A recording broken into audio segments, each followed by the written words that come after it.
Dua.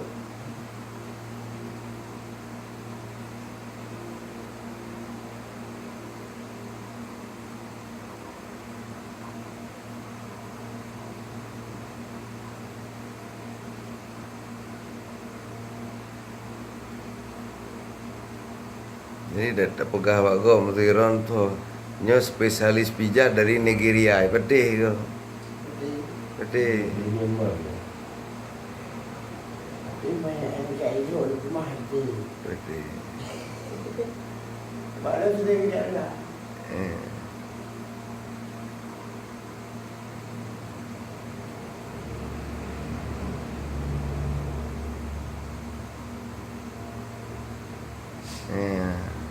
Ahli saraf ahli syaraf. Ini Balumpang juga di Balumpang Batam dan Balumpang. Ya, lebih banyak orang betul.